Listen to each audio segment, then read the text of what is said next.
Hello, everybody, and welcome to the Rise About Justice Movement podcast. My name is Zachary Mallory, and I am the host of the Rise About Justice Movement podcast and the founder of the Rise About Justice Movement. If you do not know, we are a national grassroots movement of sexual and gender based violence survivors and allies coming together to fight for policies that will help enhance our lives and hold those accountable for who do these heinous crimes within our communities. Today, I would love to give a viewer discretion as advice due to the nature and the context and the topics that we will be discussing. Today, I am joined by somebody who is absolutely incredible. Literally just met her online by watching her video with unfiltered stories, which you can find on YouTube. Bethany, welcome to the Rise About Justice Movement podcast. Hey, thank you so much. So let's dive right in. So you wrote a book that is called Consistently Inconsistent: Rising from a Monster's Control. You are a Mhm. published author, you are an advocate, you are a catalyst for change, and you're an overall, all around badass human being. And let's just dive right in. All Walk us right. through who Bethany is, what's your journey, what's your story, what inspires Oh, you. Just dive right in.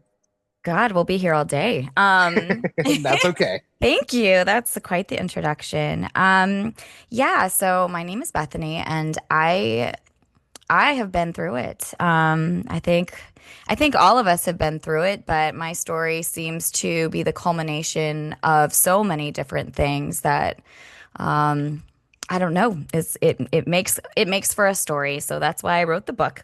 Yeah, so I was born and raised a pastor's daughter for the evangelical church, and so being a daughter in that situation, being a female in that situation, you grow up with specific expectations of what your future will hold, such as motherhood, marriage first, motherhood, and living a godly life, fully submitting to your husband. And I grew up and did just that and wound up through quite the ordeal. We can just cut it super short and then dive into details later. But I was married for 14, almost 14 years, to a federal law enforcement officer who was incredibly abusive, who was an alcoholic, and who is currently facing, well, he is in a 20-year prison sentence for 5 felonies he committed against me. Um, and so, because of that, and after that, I have worked through and done as best I could to heal and learn. Went back to school. I'm getting my degree in psychology, and I advocate for all victims of domestic violence. I'm a big advocate for human beings in general, no matter what kind of group they're in, marginalized or otherwise. I care about the heart of a soul. Um, and I really push for people to understand that they are loved and that they are needed and that they are seen. That is my big motto. And I feel like anybody who does this work should have, that style of thinking, because these are stories that you don't just, you can't just tell, right? Because there's a lot of emotion behind it. There's a lot of feelings behind it. And, you're very open whenever it comes to sharing your story. And really quickly, I want to talk about some statistics on domestic violence within the United States. Hmm. There is a lot going on. I mean, whenever we look at the headlines, we see mass shooting after mass shooting after mass shooting after mass shooting. Today is September 28th, and alone today, there has been four mass shootings in four separate states. In the city of Kansas City, Missouri, there is an increase in domestic violence related homicides. One of them was a very prominent teacher within the Kansas City area. Her name was Brazen King, and she was a very prominent teacher within Kansas City. She was pregnant at the time, and she was a mother of five. And why do I share this? Why do I do the work that I do? Because these stories do not reach those headlines. Right. Brazen Kane was 42 years old and became the 18th victim of intimate partner violence in Kansas City. She was devoted to her boys, was pregnant with a sixth, and was a light to other mothers in her family. Unfortunately, she was killed in her front yard on August 6th, struck first by a pickup and then shot 21 times. Her former boyfriend was charged with first-degree murder and armed criminal action. In her death, she was pregnant with that person's son, and that was also the father of her youngest, which is 2 years old. Wow. With that said, the city is seeing a major trend and an alarming risk of domestic violence related homicides within the city of Kansas City, Missouri alone. This does not paint a picture for across the entire country, as it's a major uptick in domestic violence. And going into October, October honors domestic violence survivors and victims by being the National Domestic Violence Awareness Month.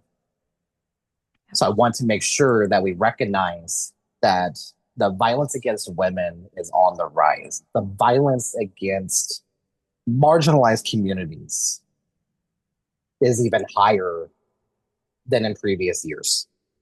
And I want to highlight about from the National Domestic Violence Hotline, an average of 24 people per minute are victims of rape, physical violence, or stalking by an intimate partner in the United States. More than 12 million women and men over the course of a single year. Nearly 3 in 10 women, or 29%, and 1 in 10 men, 10% in the United States, have experienced rape, physical violence, and or stalking by a partner, and reported it having a related impact on their functioning. So, Bethany, hearing these statistics, hearing the story of Brazen Kane, hearing the stories of so many other survivors, how can we continue as a community and as a society recognize the ongoing epidemic of domestic violence, gun violence, sexual assault, intimate partner violence, trafficking, because it's all intertwined and it's all connected, right? Of course. And we see that. We see this ongoing uptick of violence running rampant through our communities, and it leaves a lot of the questions that we're all asking unanswered. Yeah. So, how do we as a society continue to uplift these experiences and these stories? And then we're going to dive into your survival story. Yeah. No, I think reporting obviously needs to stop being something we feel shame for.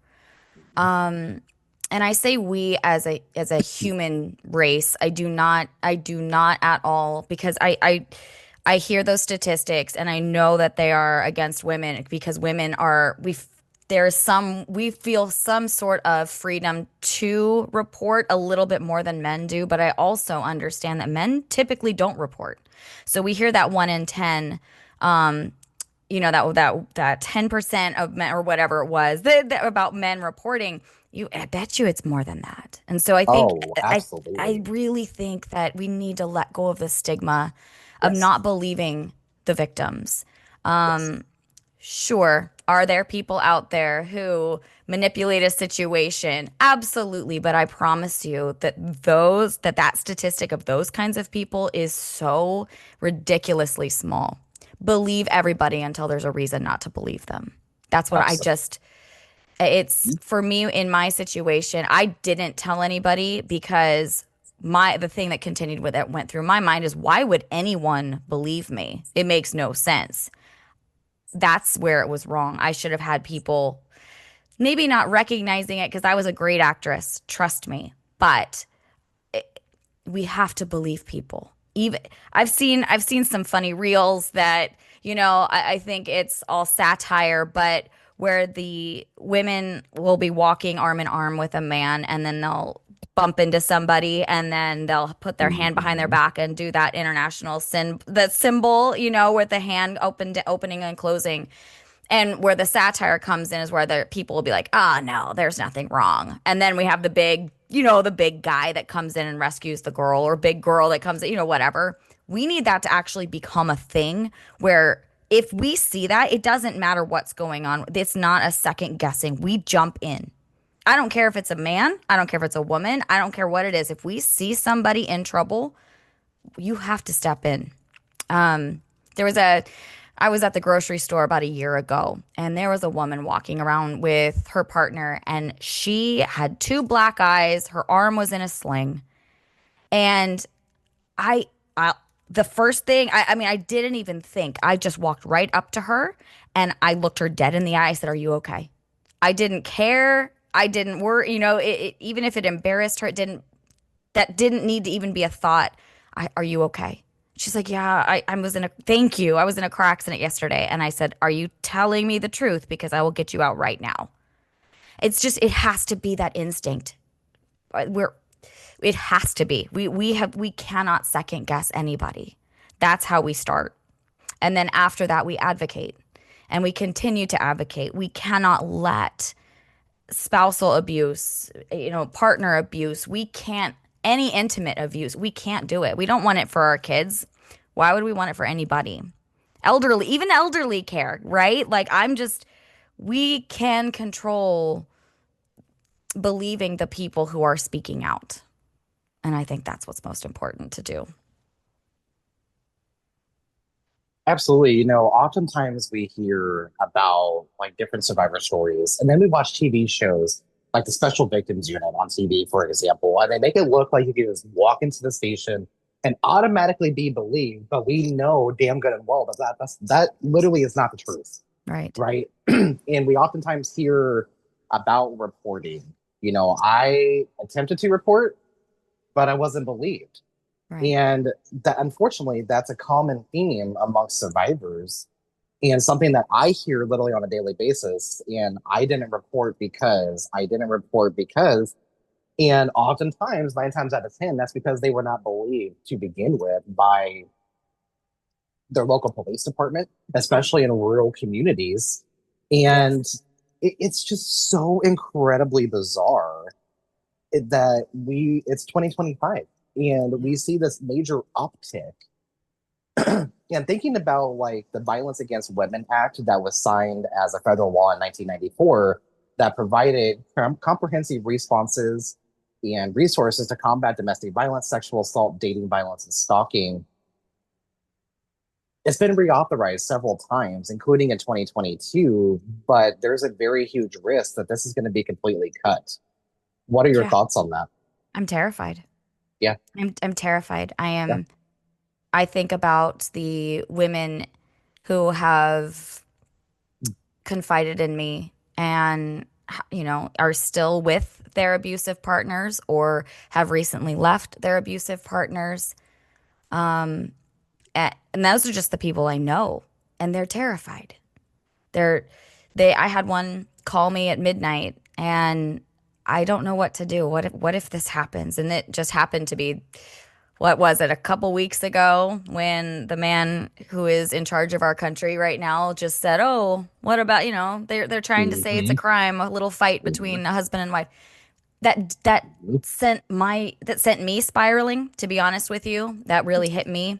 It sent several of the ladies that I speak to, sent them spiraling, because what do you mean? We're gonna just let that go? We so I'm terrified for anybody, if that becomes the norm. I just don't know what that would mean. And yeah, it's gross. It's very gross.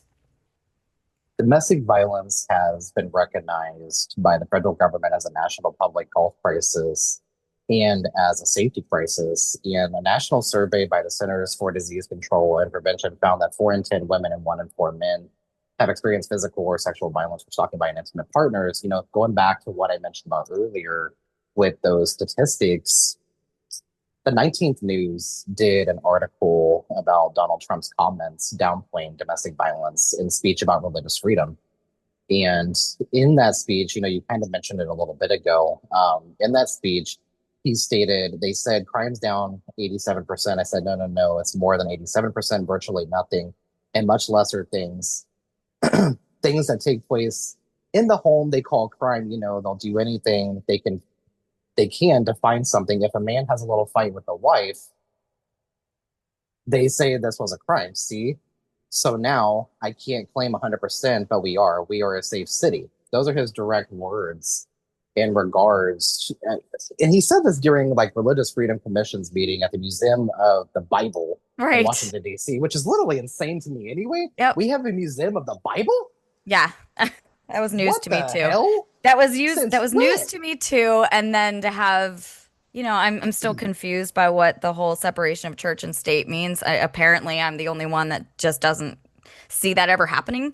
But for him to be there and then say these things where how many people who have a Bible in their hands, who preach from the Bible, oh, that's what he said. Oh, okay. So I don't have to worry about that anymore. You're joking. Yeah, I struggled. When I say I spiraled. This became everything that seems to come out of his mouth, people take very seriously. And so now it's just not a thing. Come on now. Oh God, yeah. Absolutely. And oftentimes whenever there's a mass shooting that happens, we oftentimes hear about thoughts and prayers, right? Mm. But here's the thing. Annunciation Catholic Church and school in Minneapolis was literally attending a mass. Yeah, Literally attending a mass, literally praying. If literally. thoughts and prayers worked, because we know damn good and well it doesn't. You want to know what does work, Bethany? It's called a thing that is very simple, very easy to do. It's called policy and action, and electing the people that will push the policies that we firmly believe in to enhance our lives, help our lives, support survivors, and advocate for survivors. You would think that this would be literally common sense, but it's clear that common sense does not exist in this country anymore. It No, is very clear. common sense doesn't line their pockets. Exactly. And that's the thing. And then you have these dangerous rhetoric or Mm. rhetoric, however you say that word, rhetoric, rhetoric, something Rhetoric. like You're that. good. You're good. But we have this very dangerous rhetoric in the country that, oh, this is, trans people, or this is a drag queen, or this is this, or this is that. When in reality, it's not. Yeah. And I want to, I want to dive in and talk a little bit about, like your story is very complex.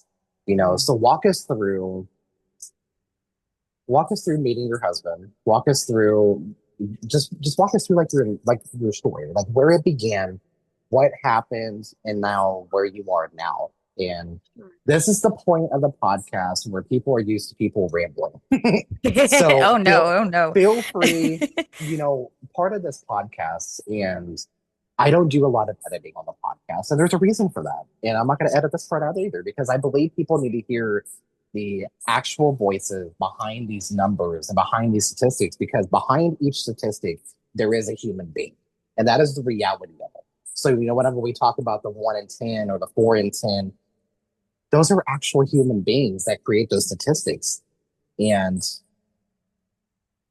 let's do a deep dive into your story and where you are now, like what got you to this point, Yeah. because it hasn't always been this easy. No.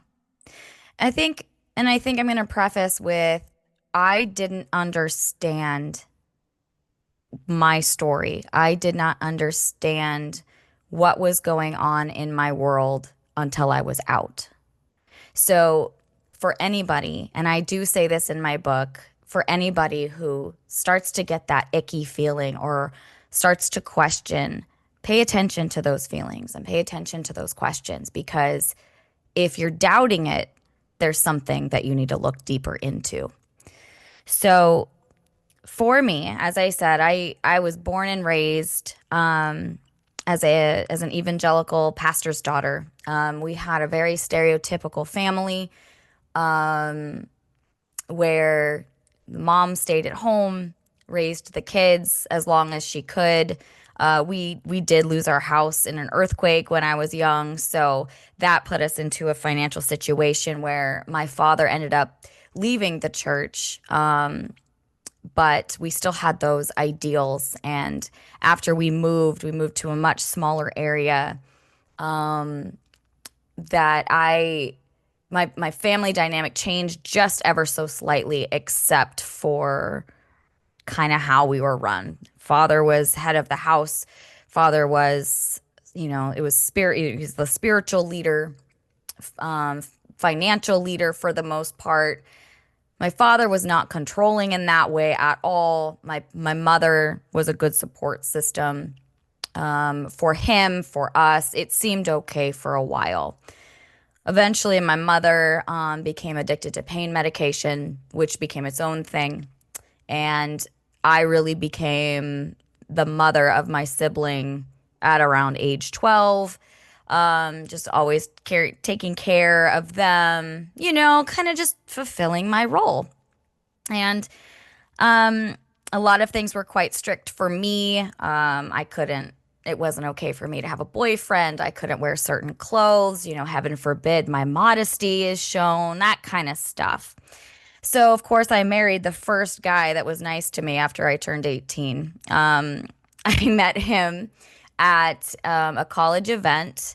I was at the local city college, and I went to our bigger university for a kind of a combined event. Met him there, and he was 22. Again, I was 18, and he was 22. He was almost done with his degree. He had a full-time job. He had prospects. He had and he was a Christian. And I think I said in my book that he was Christian enough, for my mother to love him and rebel enough to piss my dad off. And I loved that. So we got married when I turned 19. We'd only been together a year. And in that year, I noticed some things that didn't feel right. We fought a lot. But according to him, his parents fought all the time, and they'd been married nearly 30 years. So if you don't fight, he would say, if you don't fight in a relationship, you're not going to last. Well, that to me, of course, so fighting every single day to the point of screaming and him kicking me out of the car on the side of the road a lot while driving, even on highways. Things like that, I was still learning and trying to fulfill my role as a Christian woman, as a future Christian wife. So in that year, I just kind of formed. And looking back now, I can say I was groomed. Of course, I'd been groomed from the time I could walk, but I was groomed to his standards. And we were, like I said, very young. Got married, tried to figure life out. He finished his degree. I was pregnant quickly. By the time we'd been married 2 years, our first child was born. I was very isolated. We lived in rural communities of no more than 1,000 people in the towns, things like that, very small. But it was okay, and I didn't know any different. I had my child, and all was good. And then quickly after that, my husband got a full-time job as a federal law enforcement officer. And I watched that man who was already pretty egotistical, already pretty, now I can see it, narcissistic. I didn't understand it then. He got a badge. And I cannot explain to you the transformation that happened as soon as that ceremony was over and he could yield that beautiful piece of brass and a gun and a duty belt and have his law enforcement vehicle parked in our driveway. And it was disgusting. But, I went along with it and was proud to be an LEOW, law enforcement officer's wife. We had our second child very quickly after our first child was born. And we moved through the motions, bought a house. But every day got worse, it felt. Every day I would say to myself, it shouldn't be this hard. Nothing made sense to me why it just was so difficult to make a move every day, just to walk from one end of the house to the other. I I was not allowed to wear makeup often. I was not allowed to go out without his permission. My debit card was not my debit card, it was his debit card. I didn't have access to those things. I never finished college. I didn't have any, employment. I was my children's mother. I made dinner. I made sure he was satisfied. And that was it. That was my life. And around the time our second child was about 2 to 3 years old, something was going on in our marriage. And this is the part where I get a lot of eye rolls. Believe me, because it's silly. But you must remember, I was 25, 26. I didn't understand how life worked. I was not allowed to have, I was not allowed to be on the internet all by myself. I had a lot of rules, and I found out about this book, and it was a trilogy even, and he was gone on an assignment. And because I felt that our marriage was slipping, and to him, sex was the only thing to keep us together, and we were barely doing that anymore, I read this stupid book. And I I laugh at it now because it was so poorly written, and it became such an incredible whirlwind of popularity. It became two, maybe three movies. I don't even know. Just, it was, I'm not even going to say the name of it because we probably know what it is. But listen, there was something attractive about it because in that book, the man was very much in control and she was very submissive to him. And it introduced me to a lifestyle I did not understand. And so in a place of desperation, I came to my then husband and said, "Hey, I read these books. I'm wondering, is this something you'd be into?" And when I tell you, his face lit up almost the same way it had on our wedding day. The love all of a sudden it seemed he had for me, the acceptance of me, the desire of me was there again. And I thought, oh my God, I've done something right. He's not going to hate me. Because listen, from that point, we had not even been married 5 years yet, okay? But at that point, I was not physically abused. Mentally, yes. Emotionally, yes. But I didn't recognize any of that. I just knew it shouldn't have been that hard. There shouldn't have been so much fighting. There shouldn't have been me not being able to be myself. When I met him, I was this little gothic emo girl that loved all black. And now I'm in country clothes and wearing cowgirl boots and being forced to watch rodeo stuff, like things I just didn't care about, but I became that. I stopped writing. I stopped writing my poetry. I stopped writing in journals. I just became everything he wanted me to be. But because I had lost a lot of the light in his eyes, I thought, okay, well, sex is it. This is how I get him back. And so I read these stupid books and I gave them to him and I said, "What would you like me to do?" And he said, "You will now call me sir." At that point, I was not allowed to touch him. He took on this BDSM role in a disgusting way. I could not touch him without permission. If I did, I was punished. I could not hug him. I could not hug my own husband without permission, or I was punished. I could not look him in the eye, or I was punished. And heaven fucking forbid I looked at or speak to another man, even a waiter who is asking me what I would like off my menu. If I did, I would be punished. And listen, when I tell you punished, that meant a sexual punishment that I don't think most people understand. Because see, rape between a husband and wife doesn't exist, right? My body, according to the Bible, belonged to him the moment I said my vows and that ring went on my finger. So whether I wanted to or not, whether I was menstruating or not, whether I was sore or tired or sick, it didn't matter. If I didn't give it up to him, it would be taken from me anyway. And now we throw in the BDSM. So now we've got whips, we've got riding crops, we've got ways to hang me upside down for hours on end, which did happen.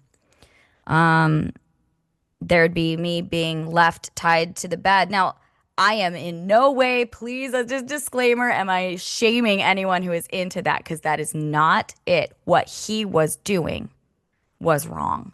There was no consent, and it was disgusting, and I would be sick. I'm a type 1 diabetic. He'd leave me hanging upside down without my insulin pump and would walk away.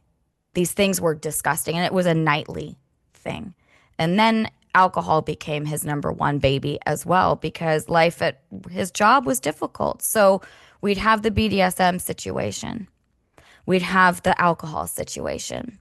We'd have the verbal abuse that became rampant. The amount of times I was called an incompetent bitch. I mean, I almost had that tattooed on me because that was just my name. I was stupid. I wouldn't shut up. I was immature. How dare I cry because I have feelings?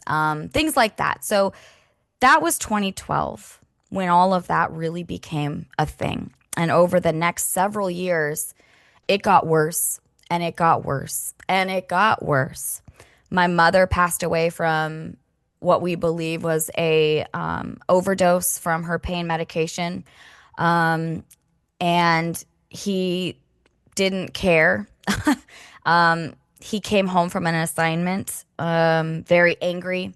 I was punished for it because I didn't have the house clean when he came home, despite the fact I just lost my mother. Little things like that. So people would ask at this point, why didn't you leave? Well, my oldest child had epilepsy. We had had that going on as well. So on top of everything else, our oldest child had been diagnosed with epilepsy. A week after my mother's memorial service, we got the phone call that our oldest would be having brain surgery. We got the actual date. That phone call, for some reason, my ex-husband had gotten that call, not me. It was very odd. Usually, as the mother, I'd be the one getting the call, but he got the call. He hung up the phone. He grabbed the kids and he walked out the door. I had no idea what happened. When he came home, he had enough alcohol to host a party. And he had already popped his first beer as he's walking into the house with the children. And he proceeded to drink and to drink. And I'm making dinner and I'm trying to understand. I mean, he had told me about the date of the surgery. So I'm trying to understand and be understanding while dealing with my own emotions, but not showing it to him because I was not allowed to have feelings or emotions. I was not allowed to cry. And he drank and he drank, and it got to a place where the children were asking questions. Daddy, what are you, why are you acting funny? They were 6 and 4 at the time. And I grabbed one of I believe it was a can of beer. I grabbed it, tried to grab it out of his hand, and he pushed me, and I fell and hit my head on the pantry door and lost consciousness. When I came to, he was carrying me over his shoulder, fireman carry style. Kids were screaming. He was screaming at them to get into their rooms. And he slammed me down on the bed and proceeded to choke me while I was trying to understand what was going on. I'm still not quite conscious. He said I was faking it and that if I wanted to pass out, he'd make sure I'd passed out. He ripped my clothes off. He was so drunk that nothing really could happen sexually, which I, believe me, had gotten used to at certain points and was thankful for. But he was still choking me, pressing me deeply into the mattress face down, so I was not able to breathe. I had grabbed my phone and I dialed 911, but had not hit send at that point. But somewhere along the way, whether it was an elbow or it was him, I'm still not sure. Law enforcement was called. It was obviously a dead line. All the dispatcher could hear was me screaming. And law enforcement showed up, and he answered the door completely belligerent and naked. Law enforcement found me in the house. I'm trying to help our children. I had tried to escape through my kids' window earlier in that evening with the kids, but I was able to, he pulled me back in, so I locked them in their room. So when law enforcement found me and cleared me to be able to go get the kids were looking out the window and watched daddy wrapped in a towel, get handcuffs put on him and taken to the car. And all they'd ever known from law enforcement was the good guys. And that's what daddy was. So what are they doing, mommy? He went to jail, and that night he called me so many times from the jail cell. Of course, I was every name under the book. His mother called me and called me every name under the book. How could I? How dare you?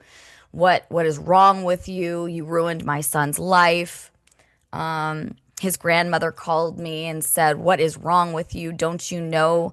I mean, I've had grandpa put a gun to my head and I never said anything."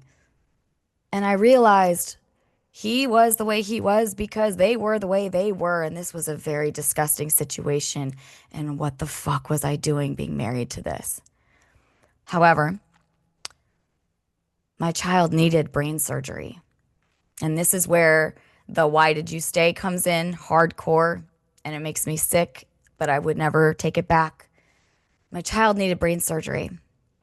And I bailed him out of jail and begged for his job to keep him so that we could have the insurance, the federal law enforcement, the federal insurance to cover our child's brain surgery that wound up not being one, not two, but ended up being 4 different brain surgeries and a 2-week stay in the hospital. Really long, like most of it ended up being about 2 months in the hospital back and forth. But I stayed, and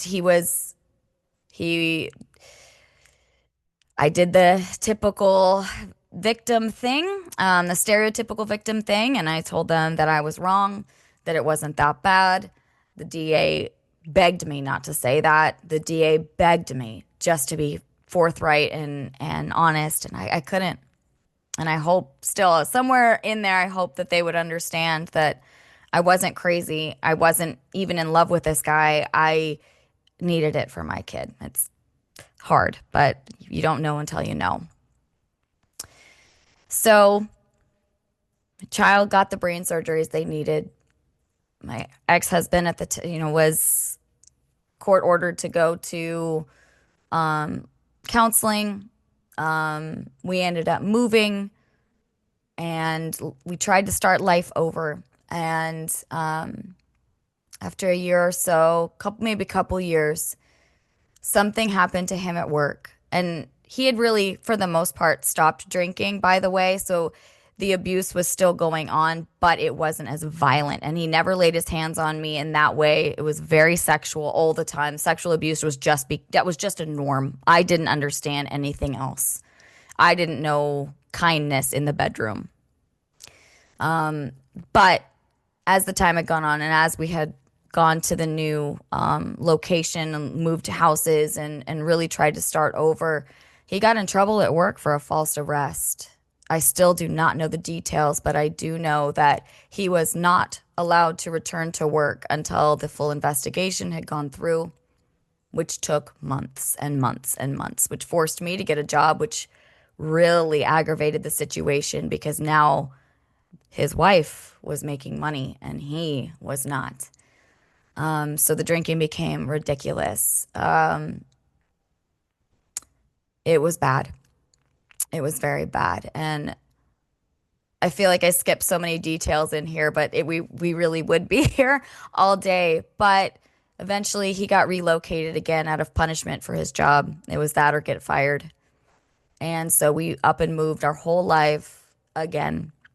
And on January 1st in 2018, I woke up, and this is where everything changed for me. I woke up and I said, no more. I can't. I don't know how. I don't know when, but I will no longer be in this situation. I cannot do it. And when I tell people that, like, it was such an aha moment, some people would say it was God. Some people would say the divine universe. Some people, whatever it was, that's what happened. And I woke up and I said, no more. How, how? I have no education. I've got no money. I've got nothing to my name. I don't know, but we're going to get out of here. And so over the course of the next several months, I paid attention to everything that he was doing. He had stopped drinking, had gone keto, started doing jujitsu, which just made his narcissism. Whew, I thought it was bad before, but now he was a jujitsu master and had the moves. And that was, yeah. And so it didn't matter because I paid attention. I recorded him. I wrote down things and kept it in my secret places. I just had to have enough evidence in order to justify me leaving. And he was gone on an assignment.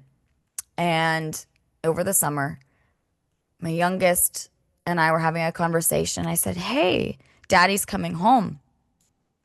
My youngest, who was 8 now, looked me dead in the eye and said, please, mommy, no. Things are so much better when daddy's not here. As a parent, as a human, really, but as a parent, when you hear a child say that, you realize that the reason that you are staying no longer needs to be your reason. That was it for me. And I was speaking to my ex-husband on the phone, and I went ahead and told him that our youngest did not want him home, and that has me concerned. And I think maybe we need to take a look at making some different choices. Well, that resulted in me having to escape because he said he was coming home and he was going to kill me. He said he no longer loved me, which was kind of a relief because biblically, as he threatened, he would just go sleep around. Biblically, that was my only out. My mom warned me when I was a kid that if a man ever lays his hands on you, you run. No matter what Jesus said to do, you run. Now, granted, Jesus never said anything about abuse, but the Bible did say only that the excuse was to be, have your spouse cheat on you. That was it. That's the only way to get out of your marriage. Even if they died, in the Old Testament, even if your spouse died as a woman, you're still obligated to stay with them. And that's bizarre. But anyway, he said he didn't love me and that he was going to cheat on me. And so I actually prayed, please do. Please let me find a reason that you cheated on, find that you did cheat. Please, please, please. And he screamed that he was coming home and he was going to kill me. And so I escaped to my father's house for that weekend. And I had to go back after the weekend was over. Children still needed to go to school. My ex told me that it was going to be okay, that he had calmed down, that we needed to talk. And so we came home and he was waiting there. And I'm talking, I had flowers waiting for me. I had presents waiting for me. I had boohoo tears from this man. Dropped to his knees. I am 5 feet tall, and this 6-foot man dropped to his knees, held me. I'm so sorry. I do love you. There was nothing in it for me anymore because I knew I was not safe. About 24 hours later would go by, and we had fought to a point where he had gone to a hotel. I got several threatening text messages that would scare anybody. And then the moment came where I got a notification. I don't know if it was an accident. I'm not sure if he did it to be manipulative. I'm not sure, but I got a notification that he had purchased the gold package from Tinder. And that was my out. I was done. I can't explain to you. I was terrified. I was so scared, but I was laughing hysterically. I remember calling my best friend and I had screenshot that and sent it to her, and I just was laughing to the point of tears. I think I was so scared and so relieved at the same time. Good. He got Tinder and he was at a hotel. Please, I hope, I can only hope that that happened because I'd be free. He came home that next morning at 7 in the morning and said, I'm taking the children to school. And when I get back, you and I are going to have a talk. He left. I texted everybody in my circle that I had, the whole 3 people. My best friend, I texted my father, and another girlfriend of mine, and said, "Hey, he's here. He came back last night or this morning. Sorry, he came back this morning, and if you don't hear from me, it's not going to be good." And he came back, and we talked for a little bit, and I said that I was done and I wanted a divorce, and he immediately grabbed me by the throat, took me into the bedroom, slammed me down in the bed, just like he had the first time. And this time, he was not drunk. And this time, he'd been through jujitsu for a year.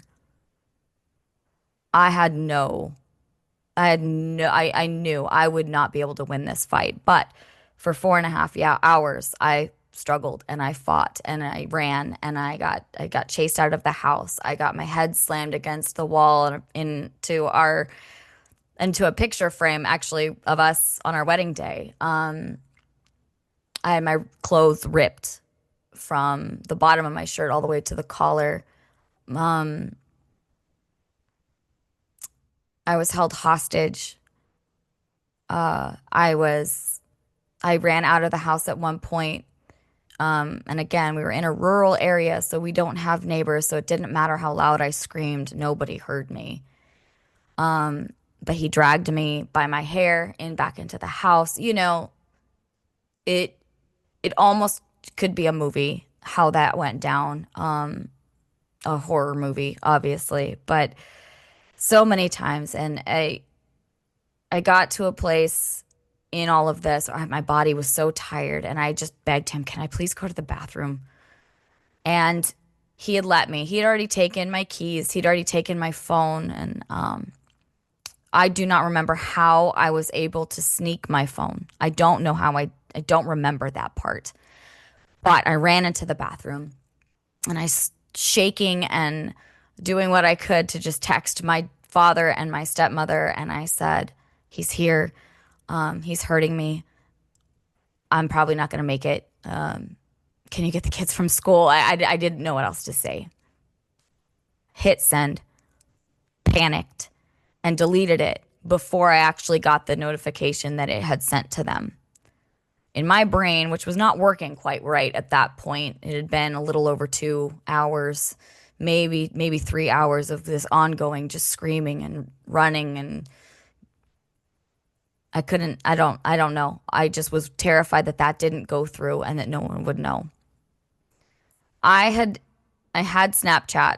I was not allowed to have Snapchat, but because he had been gone on an assignment, I liked the filters. I loved to play with my kids with those stupid things. Um, but I had a couple friends on Snapchat, and one of them was a gentleman I had just met. And we were just friends, just like I said, just a few friends. And I this was when Snapchat had just released the feature that you could see where people were on a map unless you said no. I hadn't even gotten to that point of like not showing my location, but I sent out something on Snapchat to my friends and then this gentleman, and I said, "My husband's here. He's hurting me. I'm not going to make it." I didn't know what else to do. And I knew that those messages deleted as soon as those people would read them. So that's what I did. And at that point, of course, he's banging on the door. He's screaming profanities at me. And he's saying, I mean, just, "It's time to die. I'm going to get you," kind of stuff. And he came into the bathroom. I hid my phone in a drawer, I think, or maybe he grabbed, I literally don't remember because that at that point is when he slammed me down on the ground, tried to he tried to make me perform oral on him.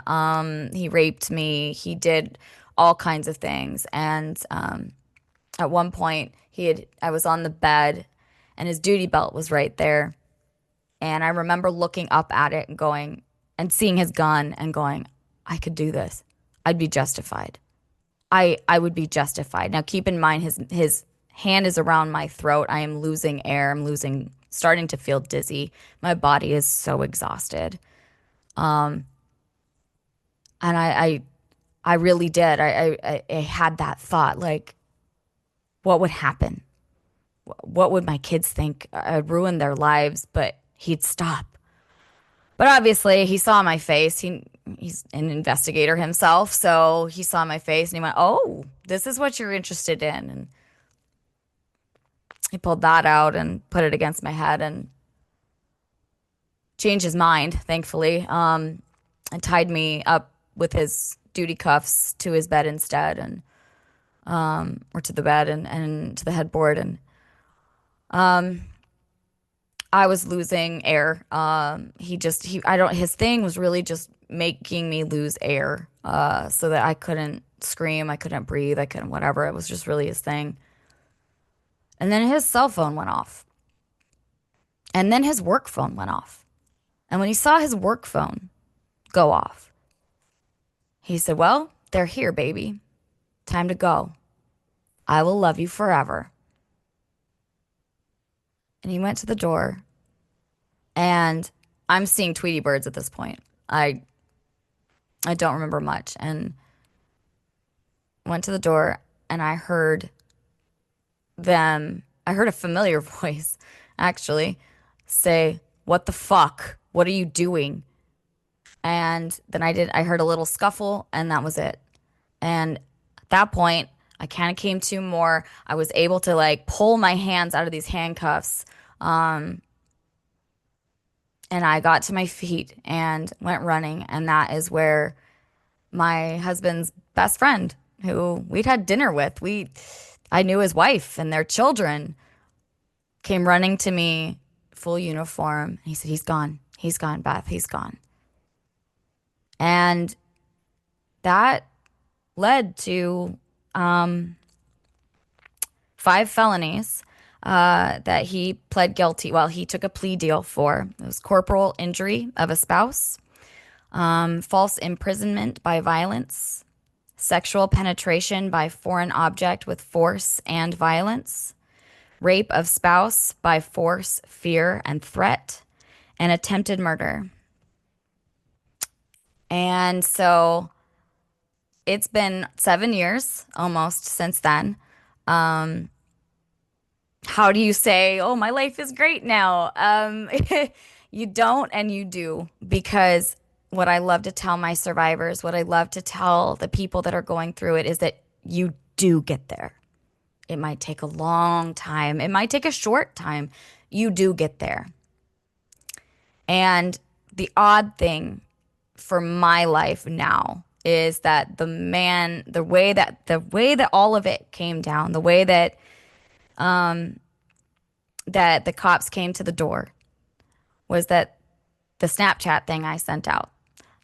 The man I had just met, the guy I had just met, we were just friends, had seen it and went and contacted everybody on my Facebook page, found me on Facebook, went and contacted everybody in my family, my friends, and he found my best friend at the time. He had already taken a screenshot of where I was. I was in a new house she had not been to.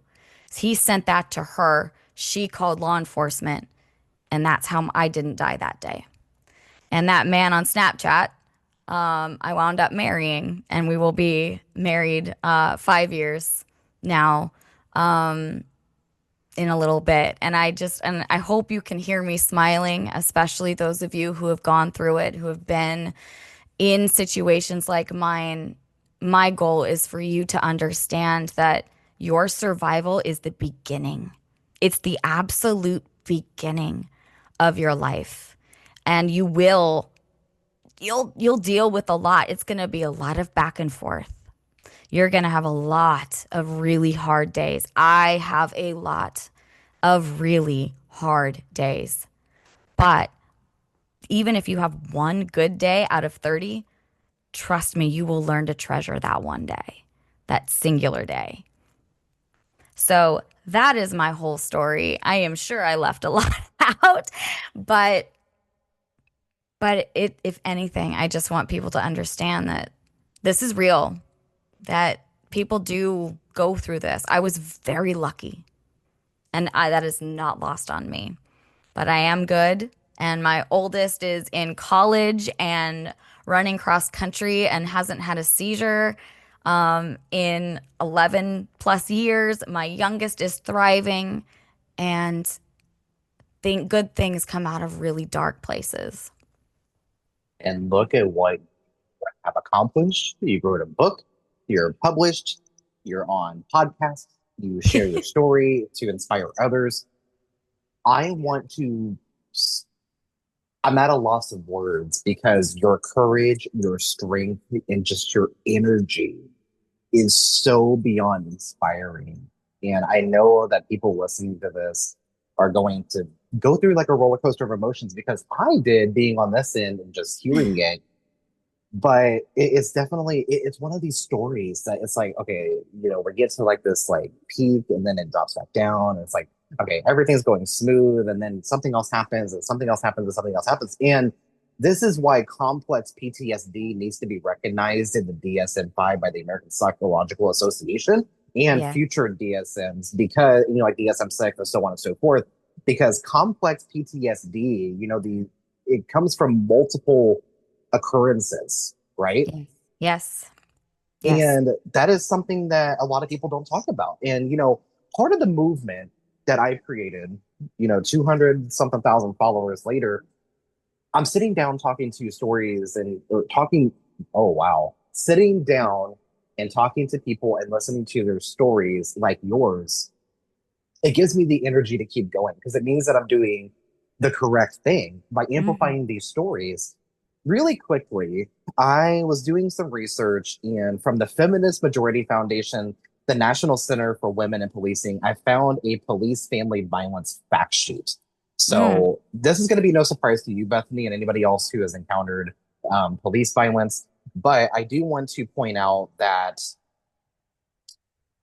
the most common discipline imposed for a sustained allegation of domestic violence was counseling. Only 19% of the departments indicated that officers would be terminated after a second sustained allegation of domestic violence.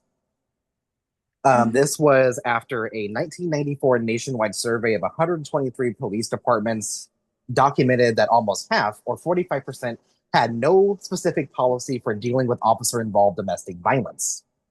Yep. And the reality is that even officers who were found guilty of domestic violence are unlikely to be fired, arrested, or referred for prosecution, raising concern that those who are tasked with enforcing the law cannot effectively police themselves.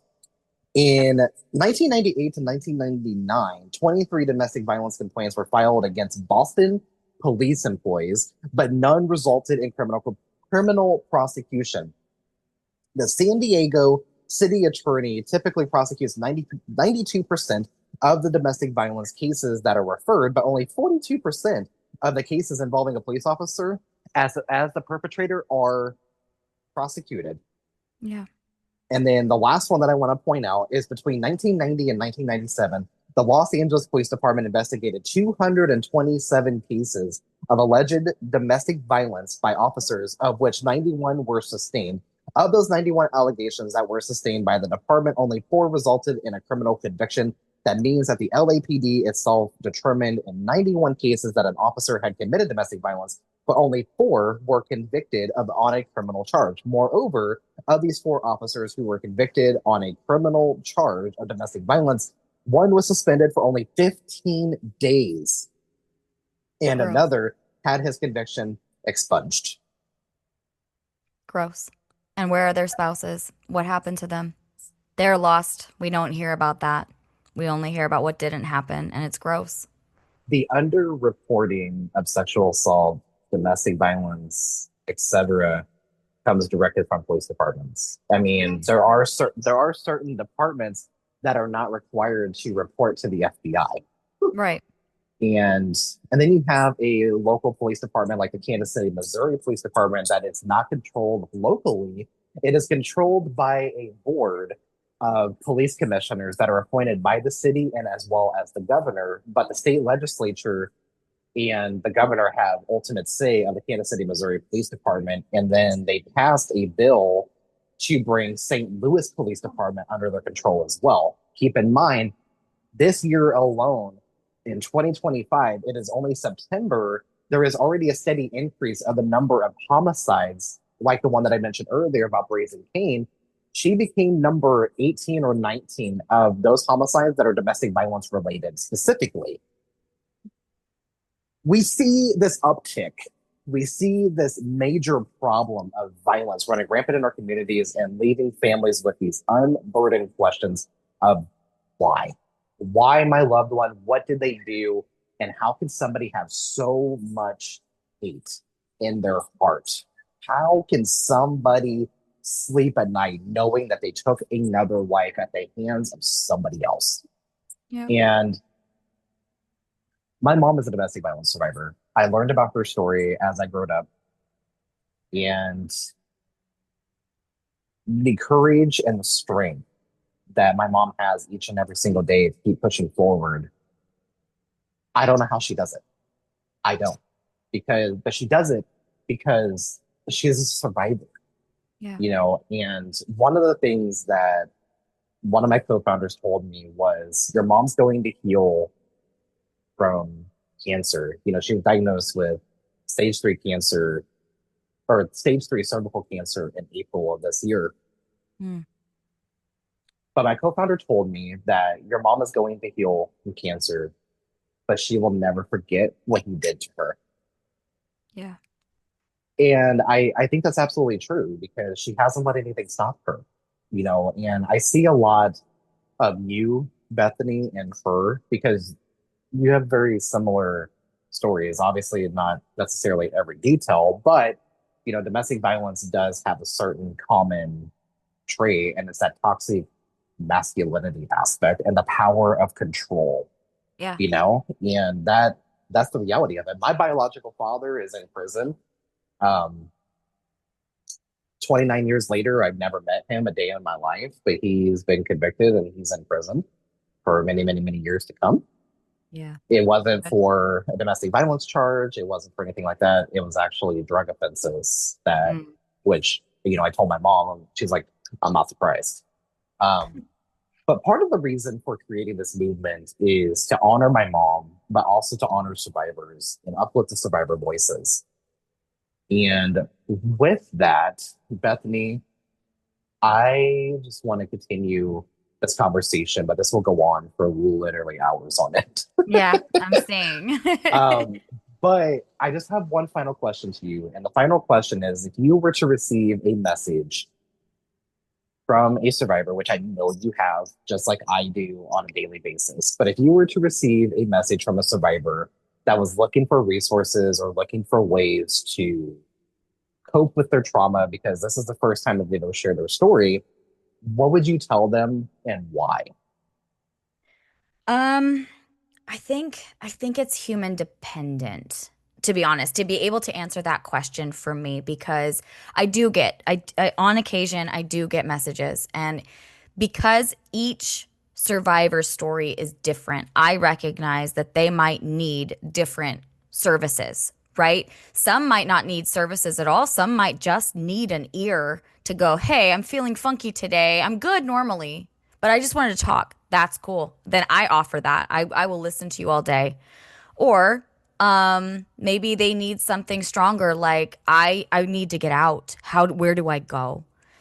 For those people, I say immediately you find your local victim services, find a safety house, make phone calls. I hate making phone calls. Trust and believe I'd rather email or text. But in these situations, it's easier to call because you could just hang up if you need to.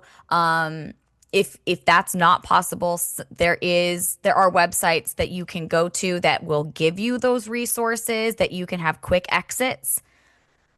My number one thing is just to make sure to meet the survivor where they are at. And I think for those in the more needy situations, why I would tell them, oh, I want them to be safe and healthy and get out. I want them to reach the people that will listen to them. And even if it takes a few people, I want them to survive. I want to see that they are gonna be safe, that if they have children, to get their children safe, that they will be all right. That's number one. If they need less, if they're, if it's not as needy a situation, I want them to feel like, yeah, hey, you woke up today. Isn't that great? Hey, you have really like nasty breath. Guess what? You get to go brush your teeth. Go do that. That's a big win. I want to be able to encourage these humans who have been through a lot to see them for who they are and what they've already gone through and what that has made them and the success that they are. So again, it's hard to answer that question straight because every person needs something different. I'd suggest therapy for some. I'd offer like to move completely out of state for others. Find safety in certain areas or not. It really will depend. For me, it was difficult to run and hide when my then husband was federal law enforcement and literally could find me anywhere I went, right? So telling me to go to a safe house like that was not going to work, but somebody else might be able to find something. I'm one of those people though that if you are listening, for instance, you're listening to this podcast today and you're freaked out and you don't know what to do, please just email me or find me on social media and DM me. I'm not going to ignore you. And if I can connect you to great services or to great books even or other resources, I will be doing that. I think it's important. It's a human element that a lot of us continue to forget that we actually have within us, that we can help each other. So, yeah, that was a really long answer to your question, but that's all I got. Absolutely. I think it answers the question and it paints a picture that each story is different and each healing journey is also different, and what would have worked for me may not have worked for the next person. What may have worked for you may not work for somebody else. But I think the individualized healing and the decolonization of self-care is so incredibly crucial and recognizing the need for decolonizing our health, decolonizing our communities, and also decolonizing the self-care techniques that oftentimes typically don't work, right? Yeah. But that decolonization is so incredibly crucial. And I know I can hear my Native American grandmother saying, yeah, absolutely. I can hear her saying it. But, Bethany, thank you so much for coming on the podcast. You are a bright light and a shining light in such a deep, dark world. And I am grateful to be connected to you. You know, you have an open invite anytime you would love to come onto the podcast. Oh, And yeah. with that, is there anything else you would like to share? Anything else you'd like to say? I literally just am going to repeat my motto, and I want everyone to like close their eyes and really hear me when I say this, that you are loved, you are needed, and you are seen. And I don't want anyone to forget that. Wow. Thank you so incredibly much. Thank Yeah, you for being the shining light that so many are going to hear this and feel like they are less alone. of course. Bethany, thank you so much. Thank you.